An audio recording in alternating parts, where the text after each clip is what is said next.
Welcome, everyone. Sock Monsters is the topic for today's Zoom Into Books with Jacquese Groves. Jacquese is a Nashville native, mother, realtor, and Sassy Sisters, and the Sock Monster is her first children's book.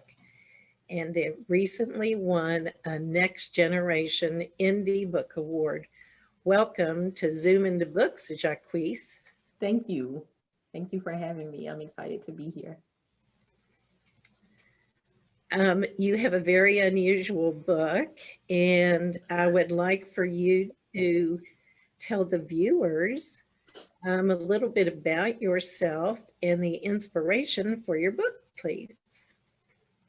Okay. So I, like you said, am a Nashville native. I am a mom to two daughters, and an avid reader. And I read myself, I read to my girls. And so kind of the inspiration for the book was trying to add more diversity to the children's literature space. Just kind of, and so when I started writing the book and was kind of researching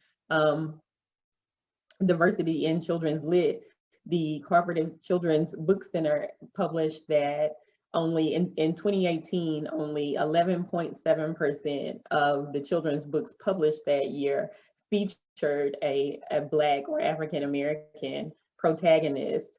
And then in 2019, that number was up just 0.5% to 12.2. So my inspiration for writing the book was to just kind of bring some diversity to the children's book space. I think representation matters, and it's transformative for a child to see someone that looks like them on a book. So that was kind of the inspiration. The character inspiration are they're my daughters. The characters in the book bear their names, so they are Kennedy and Sydney. And then I just kind of wanted to write a book that would be fun for children solo readers to read themselves, and then a book that would be fun for adults to read to children. So I think most adults know the pain of putting two socks into the dryer and only getting one of them back. So the story is about my daughters going into the dryer to find what's happening to the socks.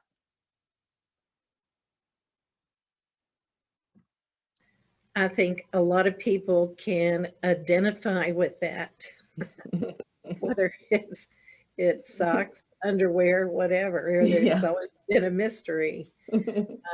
And you're right about diversity. There's so many good books coming out now. I know that you have a lot of passions, but before we get to questions, let's just let people take a look at Sassy Sisters and the Sock Monster. And those of you viewing, go get the kids, bring them to the computer monitor, because Jacquese is going to read her book. All right.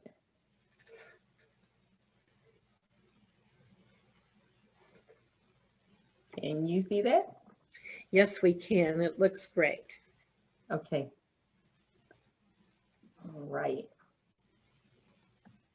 So so the book in the story, my youngest daughter, who is kind of the fearless one, and this is true in real life, as the same as in the book. The younger sister hears their mom telling their dad that the sock monster got their socks again. And so then she kind of concocts a plan to go into the dryer to find the sock monster to get their socks back, and then kind of takes her big sister along for the ride. And my girls are like that in real life.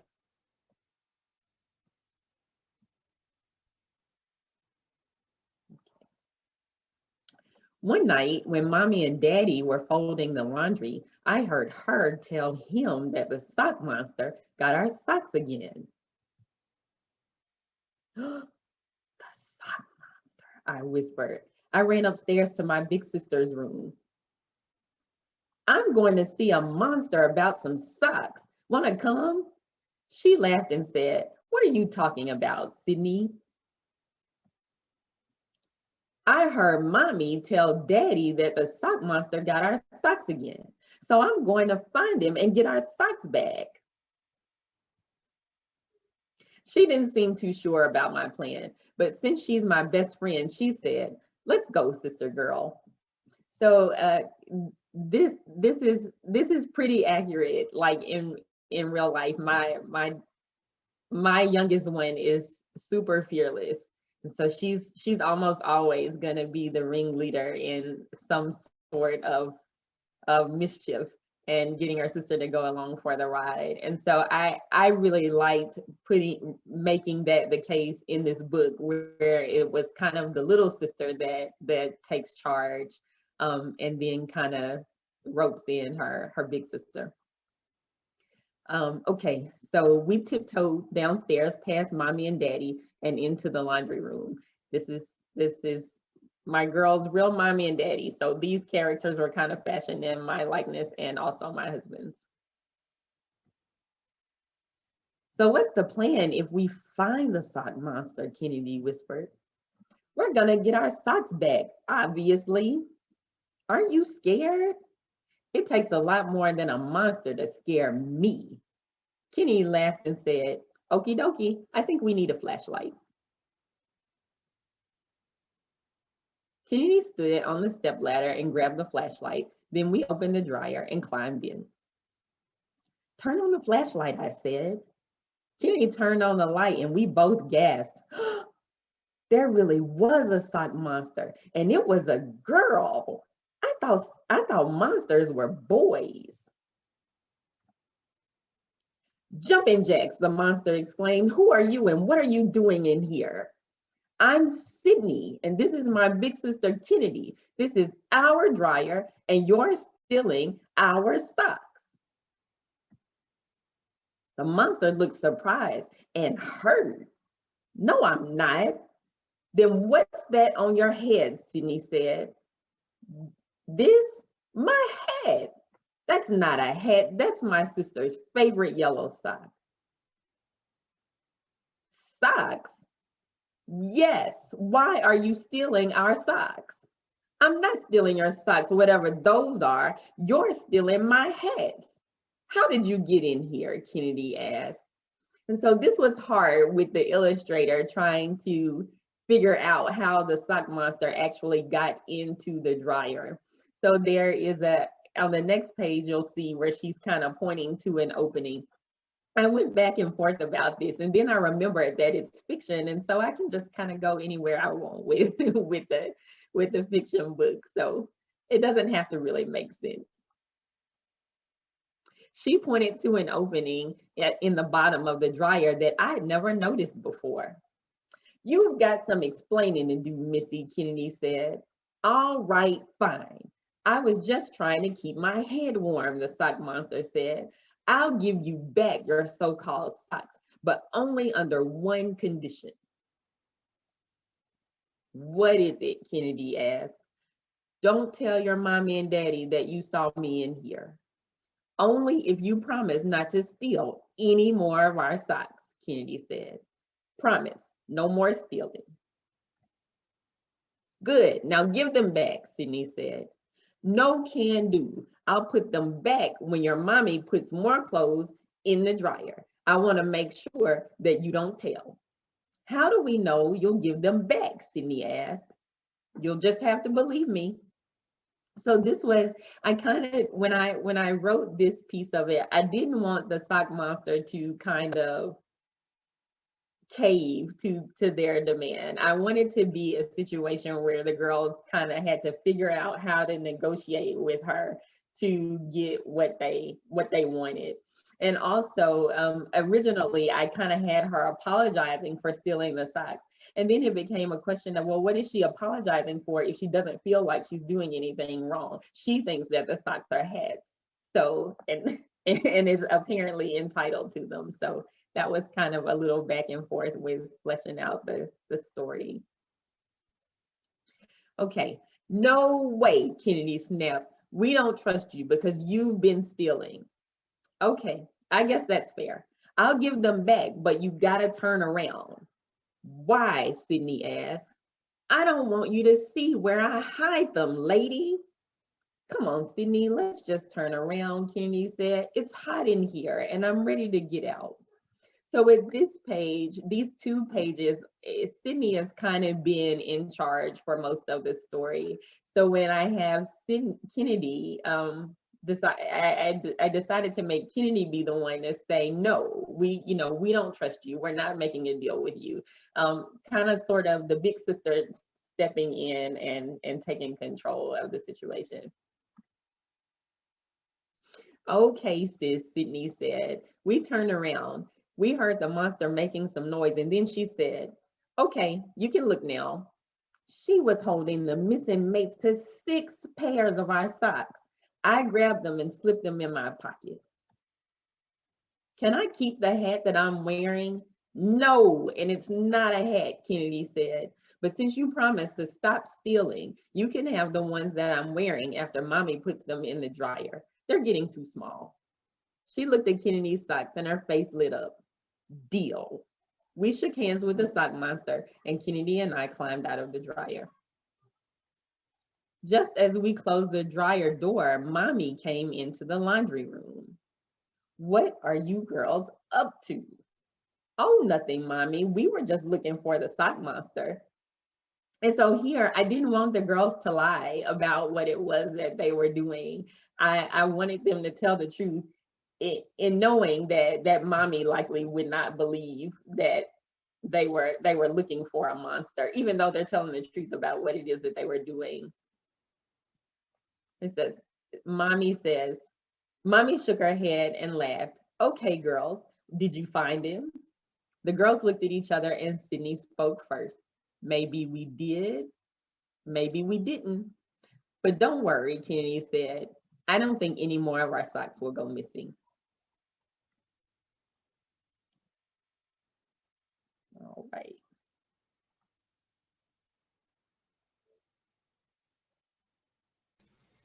That's a wonderful book. I see why it won an Indie Book Award. And I think one of the most unusual things about the books is, I think you mentioned the stereotyping of the monster. I mean, who would think of a fluffy pink ball being a monster? So would you say basically your storybook ideas, as with most people, come from real life? For sure. For sure. I just kind of observe what's going on and then figure out how I can craft those stories around children. Like we were talking about earlier, having things disappear in the dryer, that's pretty universal. So I thought it just would be fun to have the girls go and try to track down why you never get out what you put into the dryer.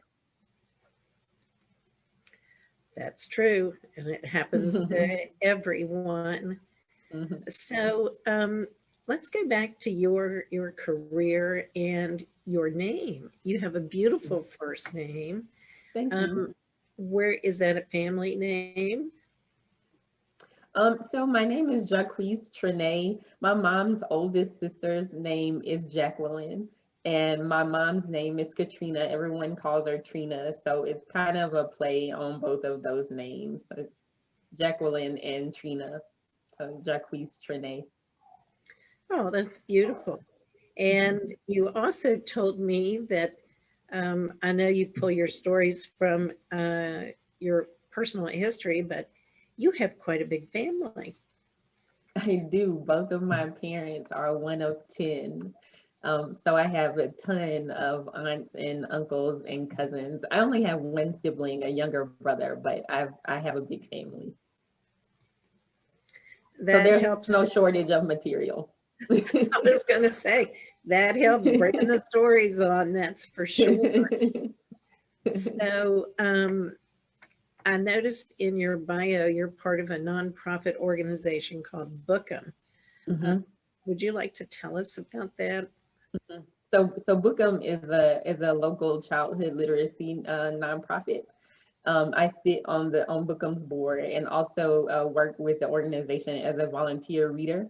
So I read to a classroom of second graders 5 times a year and take them books. So we read together for about 30 minutes. And then at the end of our session, I usually take maybe 40 or so books with me to a class of 15 or 16. And those guys get to pick out books to keep for themselves as they work to kind of build their own personal libraries. And I love it. It's one of my favorite things to do. Well, that's great. Where do you get your books for that? The books are generally are donated. The organization purchases some books. So we do fundraisers to make sure that we have money to purchase books. So the books that I take to the students are always brand new books. That's fantastic. This would be an excellent opportunity for local companies, larger corporations to donate funds to, so they could purchase books from, and I always really urge groups like this to buy local authors' books. So when you go into a school, you're showing those students that, look, I grew up here, I work here, and I'm an author. And I think it's so inspirational for those kids. That's great. Yeah, I got the opportunity to read my book to my daughter's class last year, and then to the group that I read to. So my classroom, my school doesn't change, but my classroom does. And so I got a new group of students. They were all virtual this year. So there was a little bit of a challenge having our reading time, but I did get to read my book to them, and then also read my book to my daughter's class, and I enjoy it. I know it's a very special thing for them too. That was really funny when I read the book to my daughter's class, because my daughter was virtual this year with school, and my youngest daughter just kind of who is a couple years younger. The girls are 5 and 7. And so Sydney would sit in on some of the first grade classes. So the students knew who she was. And at the end of the year, when I read the book, it was so funny. I sat there and I kind of took questions, and one of the little girls raised her hand and she said, I think that the illustrator must have gone to Kennedy and Sydney's house, because the girls in this book look like them and kind of their mommy and daddy. That's fantastic. It was kind of funny. Did you send pictures of your children to the illustrator? I did. That's great. And how did you find it? The illustrations are absolutely beautiful. How did you find your illustrator? So that was kind of the hardest part about getting the whole book published. The process from beginning to end, vetting an illustrator was so hard. So I found kind of some illustrator groups online. I actually looked at places like Thumbtack for experts, and I actually found my illustrator on Thumbtack, but I vetted 7 before I finally settled on one. So I had all of them sketch the girls and the monster. So I just kind of gave a description of the monster. I knew what I wanted her to look like, and then obviously I shared pictures of my girls, and the illustrator that I decided upon just nailed both the girls and the monster. She was the absolute best by far. I had probably seen 4 before I actually saw her sketches, and I was blown away. I thought, oh, this is it. Now, I had commissioned sketches, so I was still getting them in from other illustrators, but I knew that she was who I was going to work with, and she was fantastic. She did a great job. I feel very fortunate to have found her on a place like Thumbtack. That's a great story and good advice for other authors who are looking for illustrators. When you find that chemistry, that's what really makes for a good book. Absolutely. She was excellent to work with. I will write another Sassy Sisters story. She is already on board to illustrate that book, and she's actually doing the book design. I'm working with a different illustrator for my second book, but she is actually going to do the book design for that one. She and I just kind of built a really good relationship. She is perfect to work with. That's great. Would you like to tell us about the next book you're working on? So that one is about a couple of guys, they're second graders. So it was so funny with this book, when I read the book to kids, it gets a good response. And then some of the boys will say, well, where are the boys? So the next book is kind of centered around some boys. They are best friends, and they kind of get into a little bit of a tiff about a classroom assignment job. So it's a fun book, kind of about friendship and forgiveness. It's complex subject matter for second graders, and they handle it well. That sounds like a good theme too. You're kind of hitting all the hot buttons for school age kids, because you've got, how old are your daughters? My daughters are 5 and 7. Oh, that's great. That's great. And how did all of you fare last year during the pandemic? We managed. The girls were in school virtually the entire year. And so they manage. My oldest really loves school, so whether she can go into the building or has to do it online, it doesn't matter to her, as long as she can do it. So I feel very fortunate that she enjoyed it. I know a lot of folks did not. It was just not fun not to be able to hang out with friends and meet new people. But she did, and she actually did kind of make a couple of new friends, and we managed to kind of get together outside of school. But we managed. We're looking forward though to getting back into the classroom this fall. Amen to that. Lots of people are, and the kids are ready to go back too, that's for sure. Yeah. What advice would you have for first-time authors, since you have gone this road yourself? I know it's coming up with the idea, and then what do you do with it? What advice do you have? My first bit of advice would be just to write, to continue to write and write every day.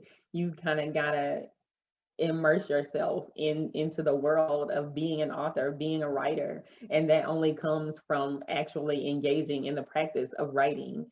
So that's kind of my first encouragement, is to always write. Whether it turns into a story or not, it's there's something there, and then you at least get it down, and if you need to go back to it and develop it further, you can do that. Like I myself maybe have about 4 books that are in varying stages of completion, and I intend to finish those stories, but I had a great idea for it when I started writing, and then kind of gotten stuck and didn't know where I wanted to go with it. And so instead of kind of tossing the paper, it's just kind of on hold while I kind of further develop the concept. So my first advice would be to just continue to write, and then secondly, just to see the process through. It is daunting for someone who doesn't know one thing about publishing a book to actually go through the process of publishing a book. I would take advantage of the things that you have available to you. The internet is your friend. So I used it to find my illustrator. I used the internet to find my my editor, and then just to kind of learn about the steps to go through the publishing process. I use the internet to research Ingram Spark and Amazon, and kind of the pros and cons of publishing with one or both of those companies. So I would just write, and then also read. It's all available to you, if you are willing to spend the time going out there and to look for it. That's good advice, and it really is a tough road to hoe, particularly the first time. Mm-hmm. Do you think that you will continue to publish your own books, or have you thought about approaching traditional publishing? I certainly have thought about it. Right now, I really love self-publishing for the mere fact that I get to have full creative control over my content. Um, and that is important to me. So if I had to point to a reason for why I would stick with self-publishing, that is it. I have thought about trying to go the traditional publishing route only because that the reach is wider. And so there's a larger audience for which, you know, can have access to my books, and obviously I want the content out there. Marketing is hard for a solo act. Um, so that certainly is a benefit of going the traditional publishing route, but I really love having the control over what I put out there. Yeah, I've heard a lot of the authors who publish their own books say the same thing. Um, you know, there's pros and cons both ways. And I think whatever you find your comfort zone, that's the best place to be. Do you have any upcoming events that you have planned yet? I know things are just now starting to open up. And let's tell people how they can get in touch with you for a school visit or a virtual event. Okay.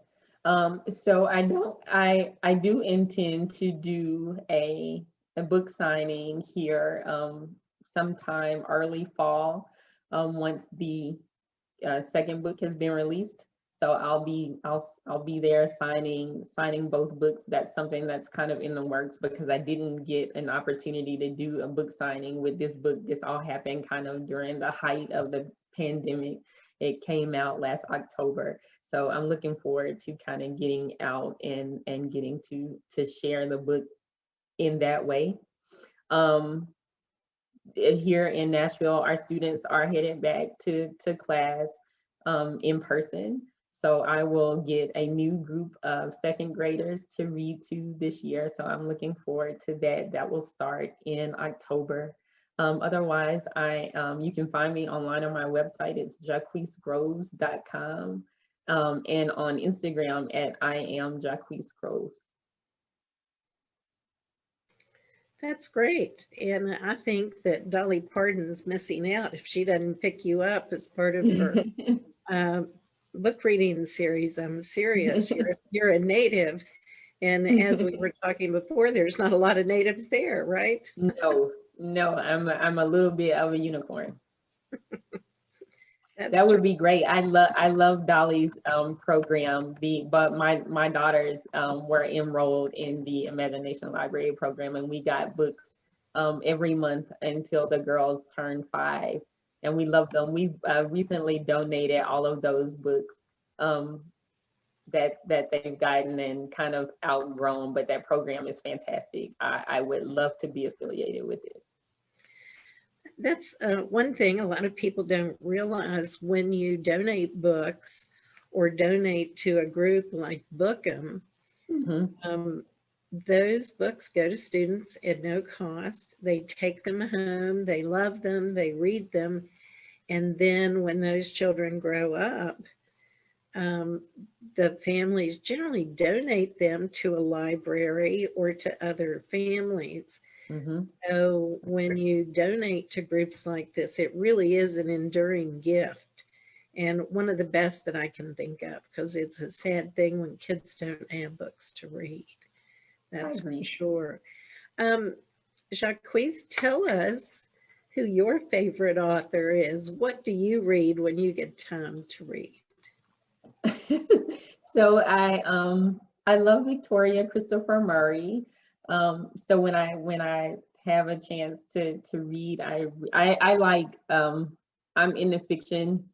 So to the extent that I can read something other than a children's book, then it is generally a fiction. It's an escape of sorts from my normal busy life. I use reading to kind of escape. It's always interesting to see what authors read.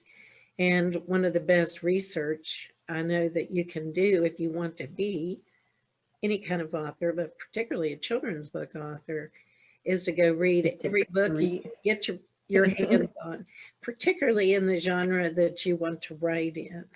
Right. I read an awful lot of children's books. Once I, every now and again, I'm an avid reader. I love to read, and I hope that I have imparted that to my own children who also like to read. And I hope to do that for other kids, not just through writing, but by modeling reading, which is why I am a reading volunteer. But yes, to the extent that I can read some adult fiction, then I do, but I spend an awful lot of time reading children's books, just kind of immersing myself into that space. I do too. And a lot of people don't realize how enjoyable children's books are until they have their own children. And then you get to go back and you get to go through grade school again.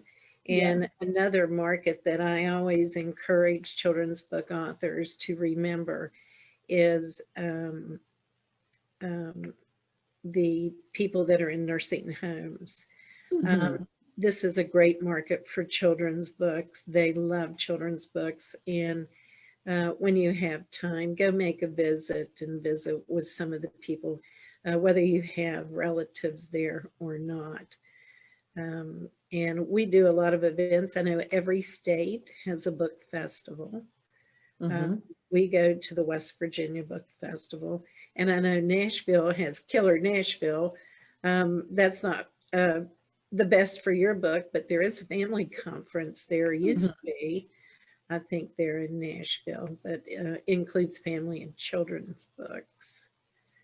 So, that's a great idea. I've never thought about taking children's books to a nursing home. My sorority volunteers has a program called Project Smart.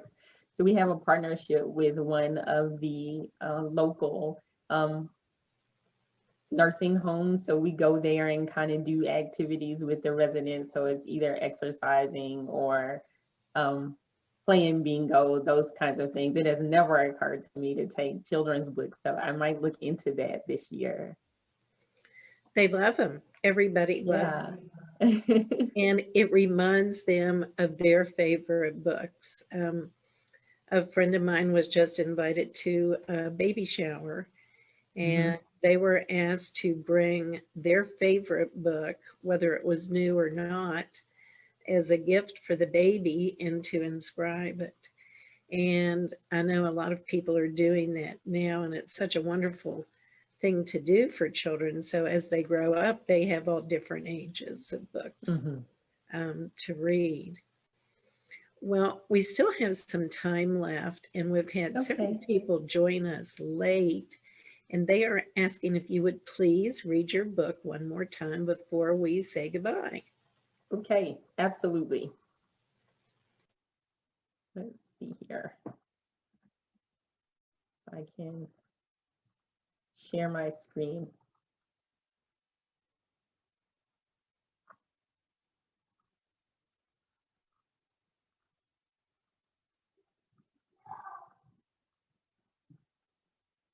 Can you see that? Yes, we can see it perfectly. Thank you. And I want to remind people on Facebook to, if you have any questions for Jacquese, to please type them in the comments. And she will also be checking back after this event is over, so she can continue to answer your questions. So let's hear this wonderful book again. Thank you. Okay, all right. All right, so Sassy Sisters versus the Sock Monster. One night when Mommy and Daddy were folding the laundry, I heard her tell him that the sock monster got our socks again. The sock monster, I whispered. I ran upstairs to my big sister's room. I'm going to see a monster about some socks. Want to come? She laughed and said, what are you talking about, Sydney? I heard Mommy tell Daddy that the sock monster got our socks again. So I'm going to find him and get our socks back. She didn't seem too sure about my plan, but since she's my best friend, she said, let's go, sister girl. We tiptoed downstairs past mommy and daddy and into the laundry room. So, what's the plan if we find the sock monster? Kennedy whispered. We're gonna get our socks back, obviously. Aren't you scared? It takes a lot more than a monster to scare me. Kenny laughed and said, okie dokie, I think we need a flashlight. Kenny stood on the stepladder and grabbed the flashlight, and then we opened the dryer and climbed in. Turn on the flashlight, I said. Kenny turned on the light and we both gasped. There really was a sock monster, and it was a girl. I thought monsters were boys. Jumping jacks, the monster exclaimed. Who are you and what are you doing in here? I'm Sydney, and this is my big sister Kennedy. This is our dryer, and you're stealing our socks. The monster looked surprised and hurt. No, I'm not.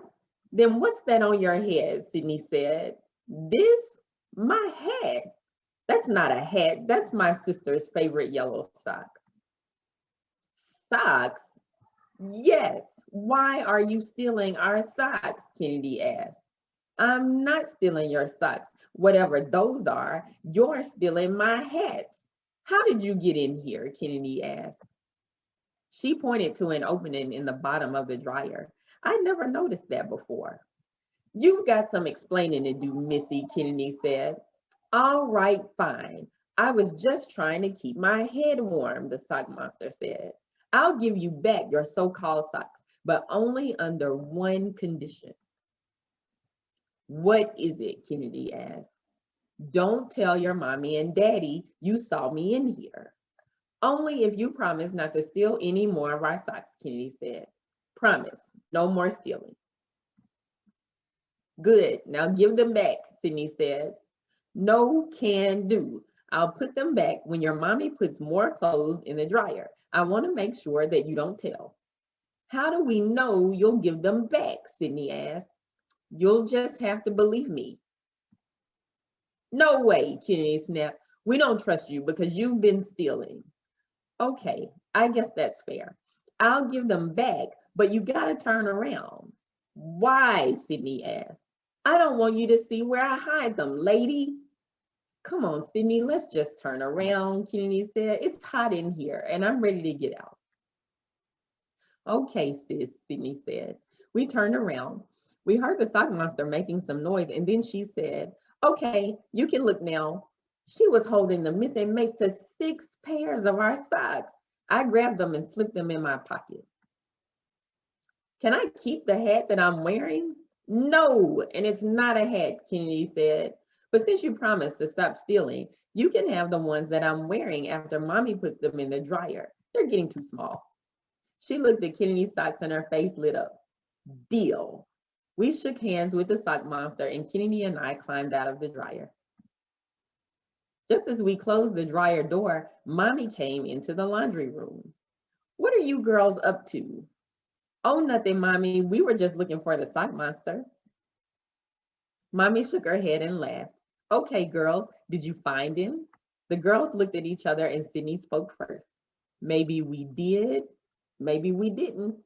But don't worry, Kennedy said. I don't think any more of our socks will go missing.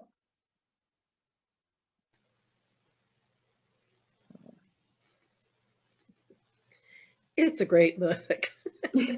Thank you. I know kids love this, and I know parents love this book too.